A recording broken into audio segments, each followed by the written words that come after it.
नमस्कार। हिंदी साहित्य वार्ता में आप हैं इस वक्त सुभाष ठाकुर के साथ। आज हम सीबीएसई पीजीटी हिंदी की जो परीक्षा होने जा रही है उसका एक मॉक टेस्ट आपके बीच में डिस्कस करने वाले हैं, जिसमें 50 क्वेश्चंस रहेंगे और ये एक अनुभागीय मॉक टेस्ट है जिसमें आपका सेक्शनल टेस्ट हम जिसको कहते हैं। तो यहाँ पर देखिए दो टॉपिक रखे हैं। एक है आपका साहित्य शास्त्र, जिसको काव्य शास्त्र के नाम से भी हम जानते हैं, और दूसरा है आपका हिंदी उपन्यास, जो पाठ्यक्रम में शामिल उपन्यास हैं। उन्हीं के आधार पर यहाँ पर ये प्रश्नोत्तरी आपकी रहने वाली है। तो सबसे पहले यहाँ पर जो साहित्य शास्त्र हैं उनको हम देख लेते हैं। साहित्य शास्त्र से संबंधित जो प्रश्न हैं इनको यहाँ पर रखा गया है। तो साहित्य शास्त्र में भारतीय काव्य शास्त्र और जो पाश्चात्य काव्य शास्त्र हैं, ये दोनों ही चीज़ें रहती हैं, ये आप लोगों को मालूम है। तो यहाँ पर पहला प्रश्न है, देखिए आपकी स्क्रीन पर, कि काव्य भाषा के संदर्भ में विलियम वर्ड्सवर्थ की मान्यता नहीं है।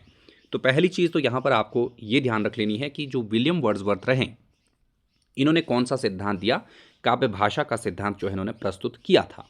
इसके साथ साथ आपको ध्यान में रख लेना है कि विलियम वर्ड्सवर्थ जो रहे हैं ये किस लिए फेमस रहे हैं, ये रहे हैं स्वच्छंदतावाद के लिए फेमस।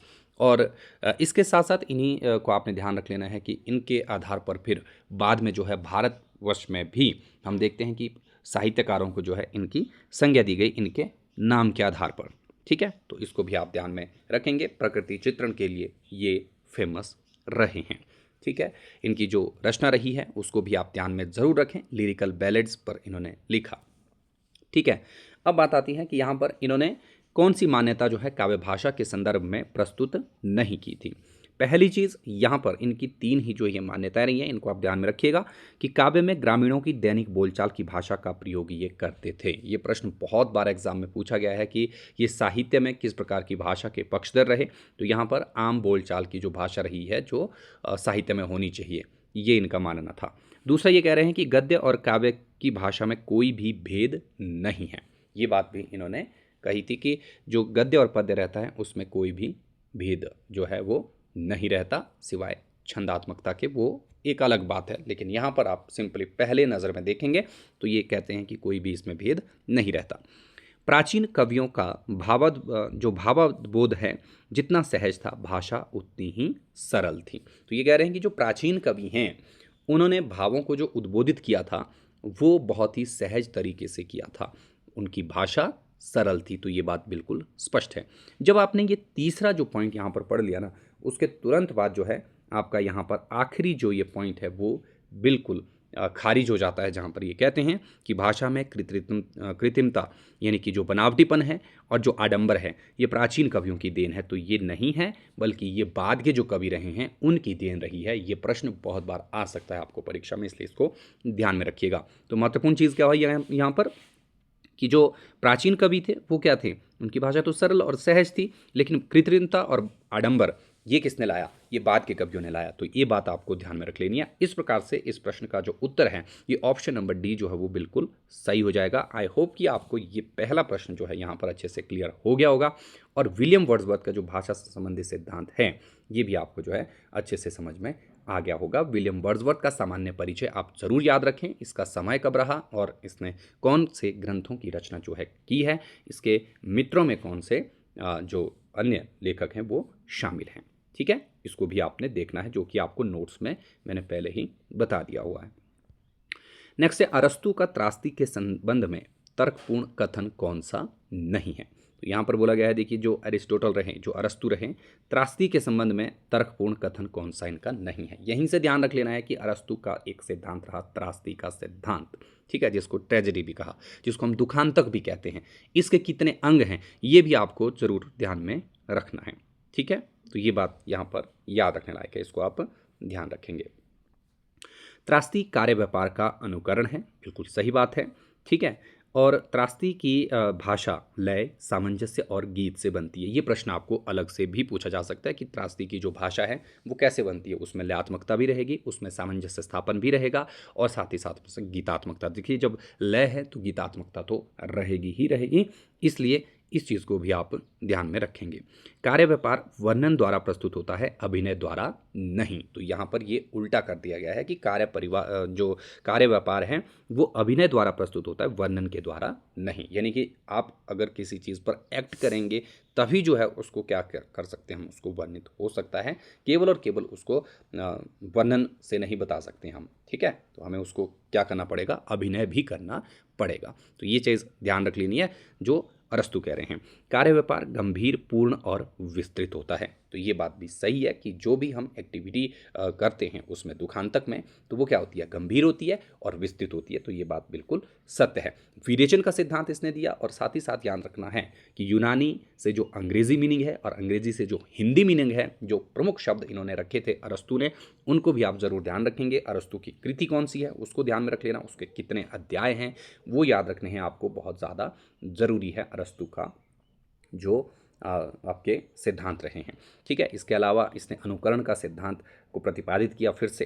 ठीक है, उसको आपने ध्यान में रख लेना है। और इसने सृजनात्मकता को ज़्यादा तवज्जो दी थी, वो भी आप एक बार ज़रूर इससे याद रखेंगे कि सृजनात्मकता को इसने बल दिया है जो एरिस्टोटल रहे हैं। ठीक है, ध्यान रख लेना है। नेक्स्ट है यहाँ पर देखिए, जो स्थापना और तर्क से संबंधित प्रश्न पूछा गया है। पहला प्रश्न है जो यहाँ पर लिखा है, देखिए, रस ज्ञान द्वारा ग्राह्य होता है। देखिए, रस ज्ञान से नहीं बल्कि ये क्या है, भाव, या फिर आप ये कह सकते हैं कि आपके पास भले ही ढेर सारा ज्ञान क्यों ना हो, लेकिन अगर आप सहृदय नहीं हैं, भावुक नहीं हैं, तो फिर आप उस रस को ग्रहित नहीं कर सकते। ये चीज़ आपको समझनी है।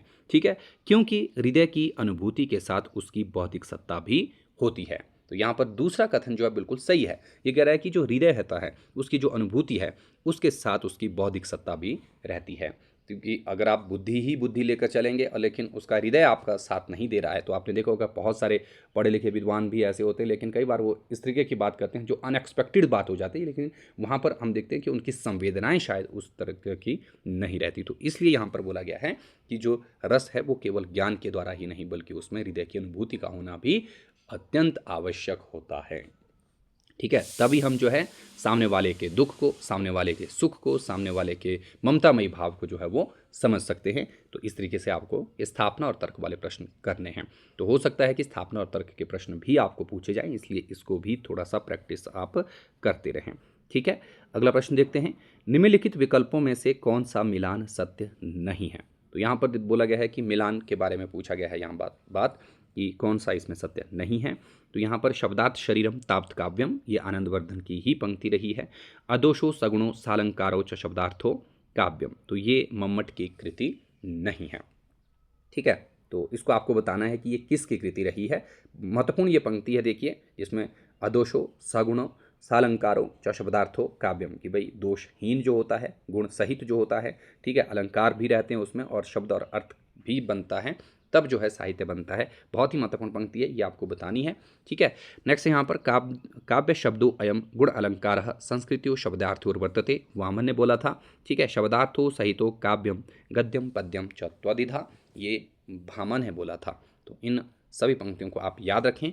साहित्य शास्त्र से यानी कि काव्य को लेकर के जो विद्वानों ने पंक्तियाँ रखी गई हैं उनको पूछा गया है, जो संस्कृत के आचार्य रहे हैं। यहाँ से एक काम आपको और करना है। ये तो हो गए संस्कृत आचार्य जिन्होंने काव्य को लेकर के अपनी बातें कहीं, लेकिन इसके अलावा साहित्य की परिभाषाएं हिंदी कवियों ने और जो अंग्रेजी के चिंतक या जिसको हम पाश्चात्य चिंतक कहते हैं उन्होंने भी लिखा था साहित्य के संदर्भ में, वो आपको जरूर याद रखना है। वहाँ से भी प्रश्न आपको बन सकता है। ठीक है, इसको याद रखिए। इसके साथ साथ आप साहित्य शास्त्र से देखेंगे कि काव्य जो लक्षण हैं, काव्य जो हेतु हैं, काव्य जो प्रयोजन हैं, उनसे प्रश्न आपको जरूर बनेंगे। ठीक है, लक्षण तो यही हो गया कि जो परिभाषाएं रही हैं, लेकिन काव्य हेतु जो काव्य के कारण हैं और काव्य प्रयोजन जो काव्य के उद्देश्य हैं, उनको जरूर पढ़ना है। और साथ ही साथ जो आपके रचनाकार रहे हैं या जो कवि रहे हैं, संस्कृत के आचार्य रहे हैं, उनके ग्रंथों के नाम जो हैं वो क्या क्या हैं, उन नामों को भी आपको एक बार ज़रूर जानना है। तो ऐसा ही प्रश्न यहाँ पर आगे लिखा गया है, देखिए, जो संस्कृत के आचार्य रहे हैं उनकी कौन सी कृति जो है वो रही है। तो यहाँ पर है, देखिए, साहित्य मीमांसा के लेखक कौन रहे हैं या साहित्य मीमांसा किसकी रचना रही है, ये रुयख की रचना हो जाएगी। जबकि राजशेखर की जो रही है वो है काव्य मीमांसा। महिम भट्ट की ये कौन सी थी, इसकी थी जो व्यक्ति विवेक। ठीक है, और अभिनव गुप्त की तंत्रालोक रही है, उसको भी आप ध्यान में रखेंगे। ठीक है, तो उसको याद रखें। ये सामान्य सी बातें हैं जो आपको ध्यान में रख लेनी है। नेक्स्ट है यहाँ पर देखिए, समष्टि रूप में साहित्य मानवता का दर्पण है, यह कथन किसका है? तो ये है श्याम सुंदर दास का। तो साहित्य को लेकर के देखिए, मैंने पहले भी कहा कि जो हिंदी आचार्य रहे हैं और जो पाश्चात्य विद्वान रहे हैं उनकी पंक्तियाँ आ सकती हैं, तो इसको याद रखें। कई बार ये मिलान के लिए आएंगी, जैसे संस्कृत के आचार्यों की पंक्तियों को मिलान के लिए रखा गया था। ठीक है। बालकृष्ण भट्ट की पंक्ति जो बहुत महत्वपूर्ण पंक्ति है, अक्सर आपने देखी होगी, साहित्य जनसमूह के हृदय का विकास है। ठीक है। महावीर प्रसाद द्विवेदी ने तो बहुत सारी बातें कही हैं। साहित्य समाज का दर्पण इसने बोला, साथ ही साथ इसने बोला कि अंतःकरण की वृत्तियों का नाम है। ठीक है।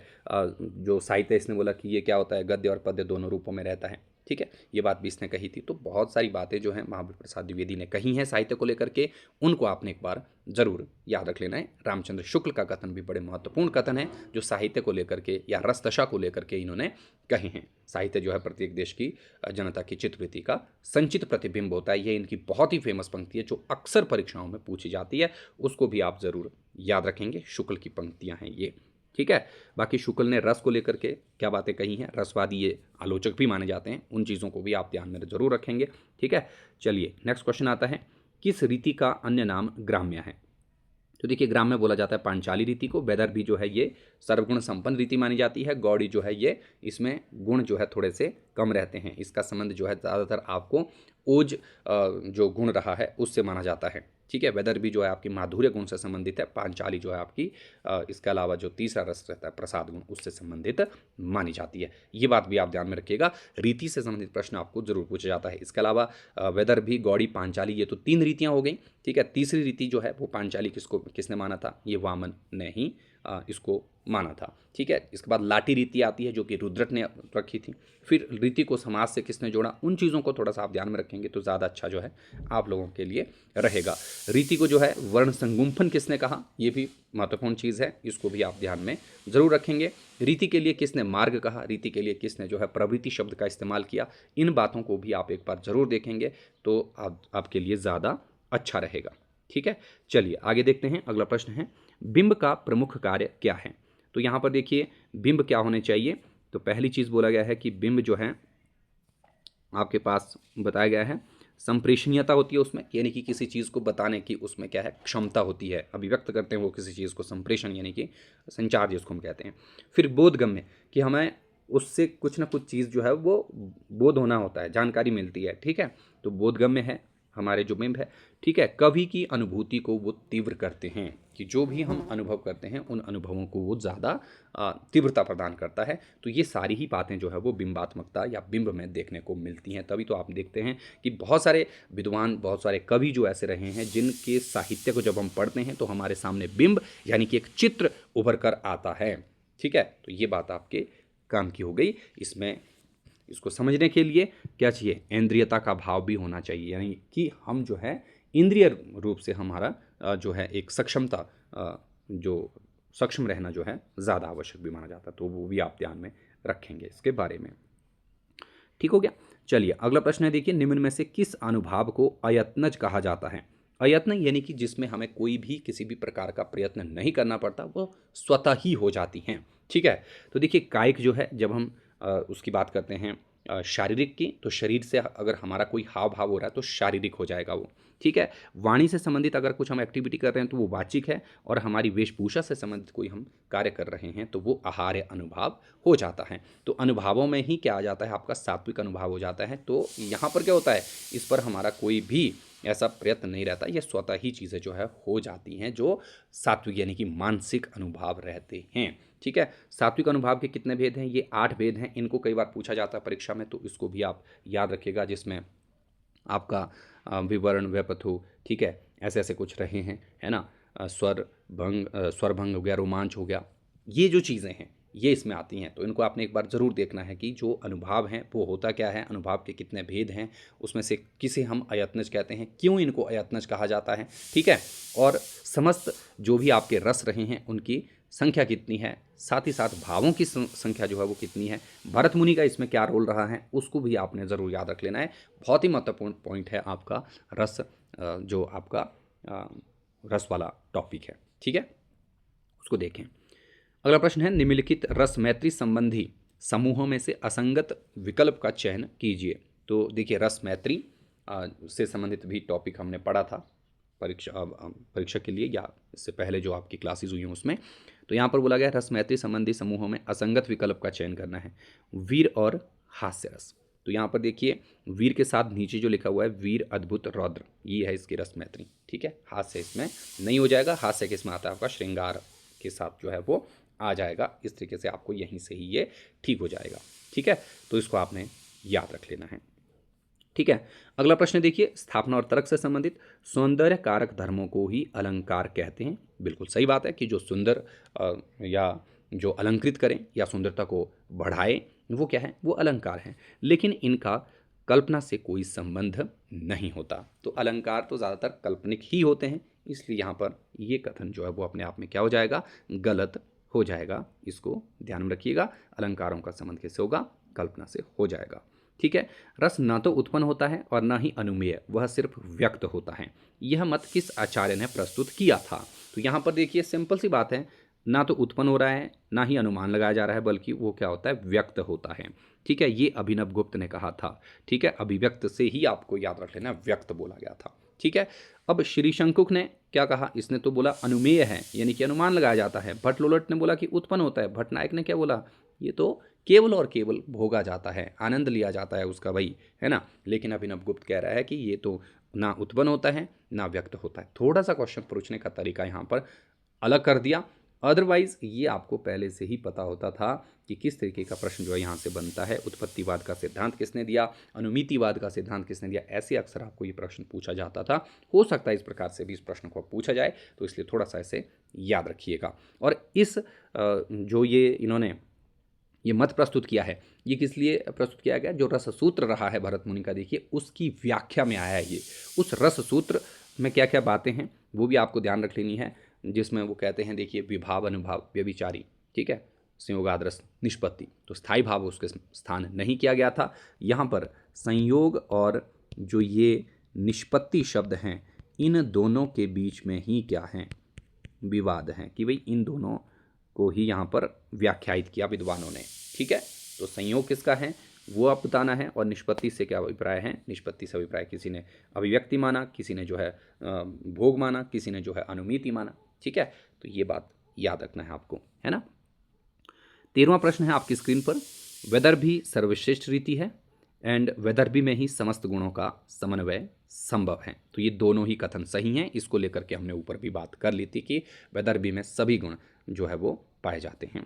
ठीक है, ध्वनि संप्रदाय से संबंधित असत्य कथन का चयन करना है। ध्वनि संप्रदाय से संबंधित आपको बात मालूम होनी चाहिए, ध्वनि पर पूर्ववर्ती व्याकरण शास्त्र के स्फोट का प्रत्यक्ष प्रभाव रहा है, यानी कि स्फोट यानी कि जो आवाज़ होती है वही ध्वनि है।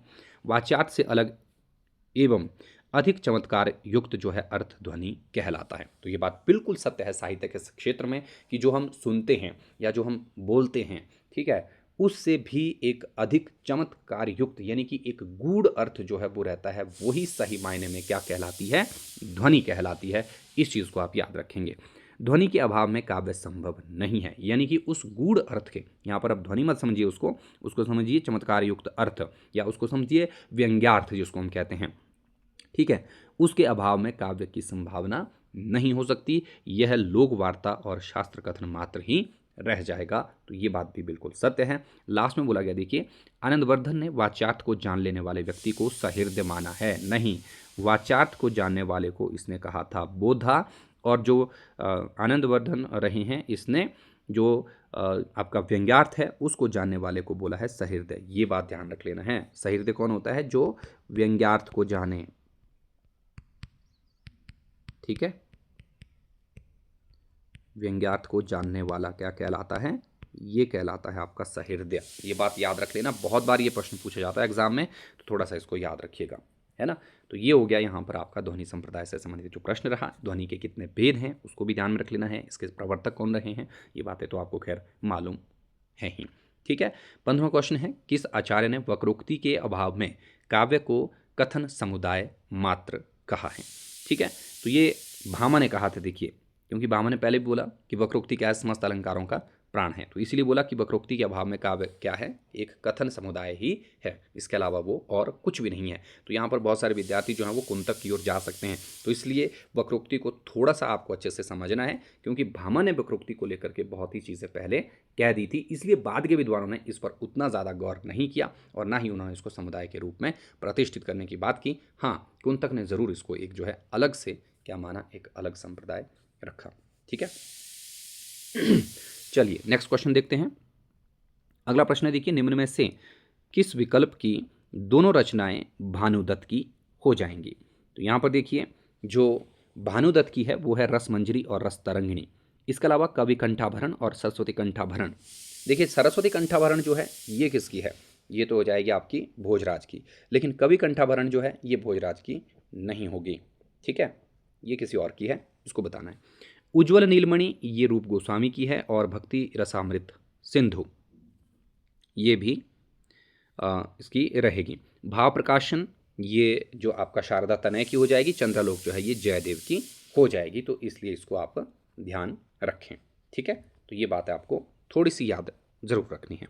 यानी कि यहाँ पर एक सामान्य सी बात ये है कि आपको जो प्रमुख रचनाएं रही हैं, जो संस्कृत के आचार्य रहे हैं, उनकी ये आपको थोड़ा बहुत देखना है। समन्वयकारी सिद्धांत किसको कहा जाता है? तो ये औचित्य सिद्धांत को ही कहा जाता है, क्योंकि ये हर एक बात में जो है उचितता या एक सामंजस्य स्थापन करने की बात करते हैं। चाहे वो रस में हो, चाहे वो अलंकार औचित्य की बात हो, चाहे फिर ध्वनि की औचित्य की बात हो, हर जगह आप देखेंगे कि उचितता की बात ये कहते हैं। इसलिए इसको क्या बोला गया? समन्वयकारी या सामंजस्यकारी सिद्धांत इसको बोला गया है। ये ध्यान में रखिएगा। सबसे प्राचीन जो संप्रदाय रहा ये रस संप्रदाय रहा है, इसको आप ध्यान में रखेंगे। साथ ही साथ अलंकार जो है वो बाद में आया, इसको भी आप ध्यान में रखें। जहाँ कोई शब्द व्याकरण के नियमों के विरुद्ध हो वहाँ पर कौन सा दोष पाया जाता है? तो वो च्युत संस्कृत दोष पाया जाता है। ठीक है, ये बात आपको ध्यान रख लेने। काव्य दोषों की बात हो रही है, मेनली जो है 3 दोष रहेंगे, शब्दगत दोष, अर्थगत दोष और जो आपका रसगत दोष जो है वो हो जाएगा। ठीक है, तो इसको भी आप ध्यान में रखें। ग्रामत्व दोष जहाँ पर ग्रामीण शब्दों को रखा जाता हो, जहाँ पर अर्थ की प्रतीति सही से ना हो, वो हो जाएगा अप्रतित्व दोष। और क्लिष्टत्व दोष हो जाएगा आपका, जहाँ पर जो है वो क्लिष्ट शब्दों का इस्तेमाल जो है किया जाता हो। ठीक है, इस तरीके से आप इसको ध्यान में रखेंगे। शब्द शक्ति के संबंध में असत्य कथन के बारे में बात की गई है। यहाँ पर शब्द का अर्थ उद्घाटित करने वाली शक्ति को ही शब्द शक्ति कहा जाता है। बिल्कुल सही बात है। अलंकार शास्त्र में अभिधा के लिए साक्षात सांकेतित अर्थ या अर्थ संकेतित शब्द का प्रयोग हुआ है। ये बात भी बिल्कुल सही बात है। आगे बोला गया है, देखिए, मुहावरे एवं लोकोक्तियों में व्यंजना शब्द शक्ति मानी जाती है। तो ये गलत हो जाएगा। मुहावरे और लोकोक्तियों में रहती है हमारी लक्षणा शब्द शक्ति, इसको याद रखना है। ये प्रश्न आपका इस तरीके से ठीक हो जाएगा। ठीक है, रूढ़ा और प्रयोजनवती लक्षणा शब्द शक्ति के ही 2 भेद हैं, इनको भी आप ध्यान में रख सकते हैं। तो शब्द शक्ति हो गया और आपके जो ये दोष हो गए, ठीक है, काव्य दोष और काव्य गुण, इनसे संबंधित प्रश्न भी आपको परीक्षाओं में पूछा जा सकता है। तो एक बार इस पर भी आप जरूर नज़र दौड़ा लें। ठीक है, अगला प्रश्न आता है, विष्कंभक की कल्पना की जाती है। तो विष्कंभक आता है नाटक में। ठीक है, जो सूचना देने वाला होता है उसको कहते हैं विष्कंभक, और नाटक में जो सूचना दी जाती है उसको कहते हैं चूलिका। ठीक है, ये बात याद रखिएगा। और नाटकों में ही आपको ये ध्यान रख लेना है कि जो पर्दा होता है उसको क्या कहते हैं। ठीक है, तो ये बात याद रखिएगा, वो भी बहुत बार प्रश्न पूछ लेते हैं। और उसमें रंगमंच से रिलेटेड जो तथ्य रहते हैं उनको भी आप ज़रूर ध्यान रखेंगे। उसमें अर्थ प्रकृतियाँ हो जाएंगी, नाट्य संधियाँ हो जाएंगी, है ना, उनको भी थोड़ा सा आपने याद रख लेना है कि वो कौन कौन सी रहती हैं, है ना। नाट्यवृत्तियाँ होगी, नाट्य संधियाँ होगी, अर्थ प्रकृतियाँ होगी, है ना, तो उनको आप ज़रूर जानेंगे। ठीक है, चलिए आगे देखते हैं। अगला प्रश्न है यहाँ पर, असंगत कथन कौन सा है? भरत मुनि संस्कृत के प्रथम काव्यशास्त्री आचार्य माने जाते हैं। बिल्कुल सही बात है, लेकिन यहाँ पर गलती से अगर हिंदी के प्रथम काव्यशास्त्री आचार्य माने जाते हैं ये लिखा होता तो वो गलत हो जाना था, हिंदी के हो जाने थे केशवदास।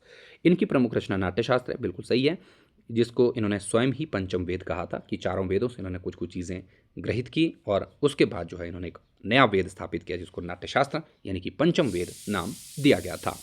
भरत मुनि ने काव्य का विवेचन वाचिक अभिनय के प्रसंग में ही किया था। ये बात भी बिल्कुल सही है। इस प्रकार से जो है यहाँ पर ये चारों ही कथन जो हैं क्या हो जाएंगे? सत्य हो जाएंगे, तीनों कथन। सॉरी, अलंकारों के संदर्भ में जयदेव का कथन क्या है? तो यहाँ पर ये लिखते हैं, देखिए, असो न मन्यते कस्मादनम ऊष्णम अलंकृति ही।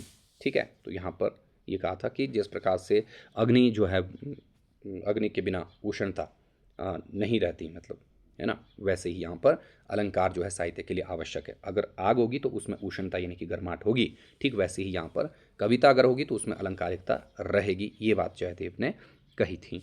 अर्थालंकार विदभेव सरस्वती, ये भी बहुत बार परीक्षा में पूछा गया और ये लाइव क्लास में भी मैंने आपको बताया था, तो इसलिए आप जो है इसका आंसर मुझे खुद बताएंगे कि इसमें कौन कौन सी बातें जो हैं वो किसने कही हैं। ठीक है, ये आपको बताने हैं। ये तीनों ही कथन जो है इसके बारे में प्रीवियस ईयर पेपर में पूछे गए हैं, इसलिए इनको आप खुद से एक बार ज़रूर देखेंगे। ठीक है, साहित्य सिद्धांतों का कालक्रम की दृष्टि से सही अनुक्रम, ये तो आसान सा है। सबसे पहले रस आएगा, फिर अलंकार, फिर रीति, फिर ध्वनि। ठीक है, आनंदवर्धन ने ध्वनि की आत्मा किसे माना है, तो ये ध्यान रख लेना है, ये रस ध्वनि बड़ा महत्वपूर्ण है। देखना, आनंदवर्धन रस को इन्होंने माना कि रस ध्वनि ही जो है वो काव्य की आत्मा है, सॉरी ध्वनि की आत्मा है। अगला है संचारी भावों के उदय होने से रसावस्था को स्थायित्व प्राप्त होता है। ये बिल्कुल सही बात है कि जो हमारे संचारी भाव हैं जब वो उदित होते हैं तो रस अवस्था को स्थायित्व मिलता है। और साथ ही साथ विभाव, अनुभाव तथा संचारी भाव स्थायी भावों के सहायक और वर्धक होते हैं। हाँ, तो जब ये सारी चीज़ें जब आपस में मिलती तभी तो रस की उत्पत्ति जो है वो हो जाएगी। तो इसलिए यहाँ पर क्या है, ये दोनों ही कथन जो है वो सही हो जाएंगे, इसको देखना है। भरत मुनि ने काव्य दोषों की संख्या 10 मानी है, तो ये बात तो बहुत बार प्रश्न ये पूछा हुआ है। तो यहाँ पर आप जो भारतीय काव्य शास्त्र के क्वेश्चन हैं वो समाप्त हैं। इसके बाद आगे रखे गए हैं हिंदी उपन्यासों से संबंधित प्रश्न। अब हम उनको थोड़ा सा देख लेते हैं। काव्य शास्त्र से हटके थोड़ा सा बढ़ते हम हिंदी उपन्यासों की तरफ। अगले जो भाग में रहेंगे वो रहेंगे आपके हिंदी जो आपका पाश्चात्य काव्य शास्त्र है उससे संबंधित जो प्रश्न आपके लिए। ठीक है, आज की क्लास में सिर्फ 2 ही प्रश्न जो है पाश्चात्य काव्य शास्त्र को लेकर के रखे गए थे। ठीक है, बाकी अगले भाग में जो है पाश्चात्य काव्य शास्त्र से कुछ और प्रश्न भी दिख जाएंगे। राग दरबारी उपन्यास के लिए श्रीलाल शुक्ल को किस वर्ष साहित्य अकादमी पुरस्कार मिला था, तो ये आप सभी लोग जानते हैं। राग दरबारी पर 1969 पर जो है ये इसको साहित्य अकादमी जो पुरस्कार मिला और साथ ही साथ 1968 के आसपास इसको लिखा गया था। महत्वपूर्ण ये उपन्यास है, इसको आप ज़रूर देखें।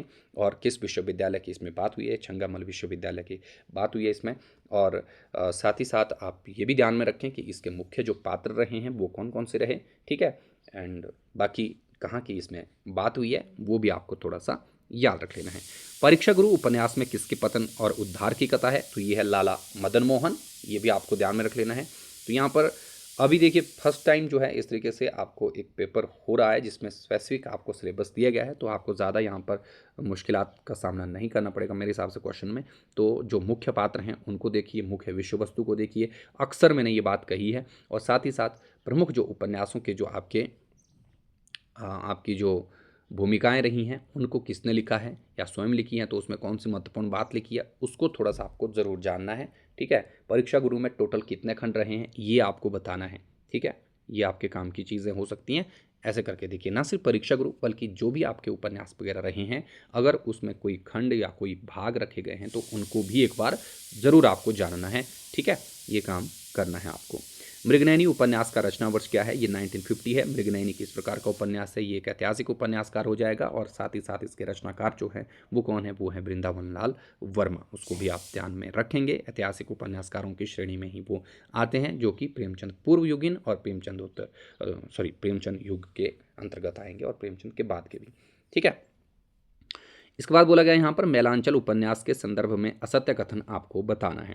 मैलांचल उपन्यास में बिहार के पूर्णिया जिले के मीरीगंज गांव का वर्णन है। जब आंचलिक उपन्यास है तो आपको इतना जरूर ध्यान रख लेना है कि उसमें किस अंचल विशेष की बात हुई है।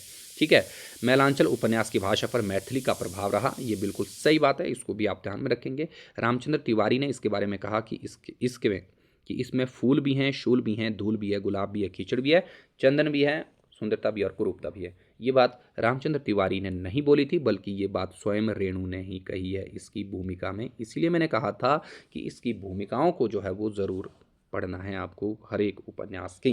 ठीक है, तो ये इसकी भूमिका में आया है ये कथन, ये ध्यान में रख लेना है, जो कि स्वयं किसने बोला था, फणीश्वरनाथ रेणु ने कहा था।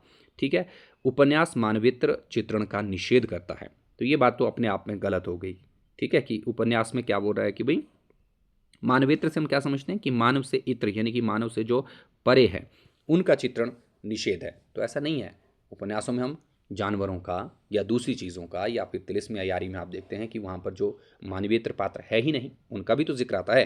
ठीक है, तो ये कथन अपने आप में गलत हो गया, लेकिन वह मानव चरित्र पर विशेष मानव चरित्र चित्रण पर विशेष बल देता है, ये बात सत्य है।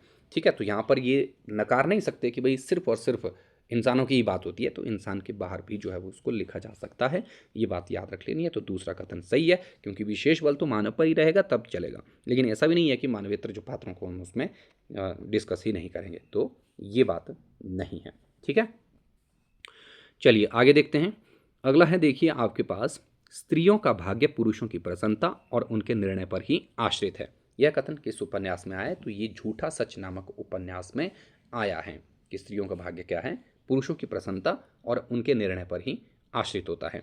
ठीक है, तो इसको आप यहाँ पर जरूर ध्यान रखें। अब देखिए ये कथन वगैरह जो है ये तो बहुत सारा वैसे डिफ़िकल्ट काम है, ये इतना इजी भी या नहीं है कि आपको सारे कथन याद भी हो जाएंगे, है ना, लेकिन फिर भी थोड़ा थोड़ा जो है आपको एक बार ज़रूर कोशिश करनी है। तो मैंने पहले भी कहा था कि जो आपके पास यहाँ पर आपकी दृष्टि की बुक है उससे आप लोग देख लीजिए, या फिर जो आपके कुछ और हैं जो आपके पास बुक्स हैं उनको देख लीजिए, उसमें दिए रहेंगे।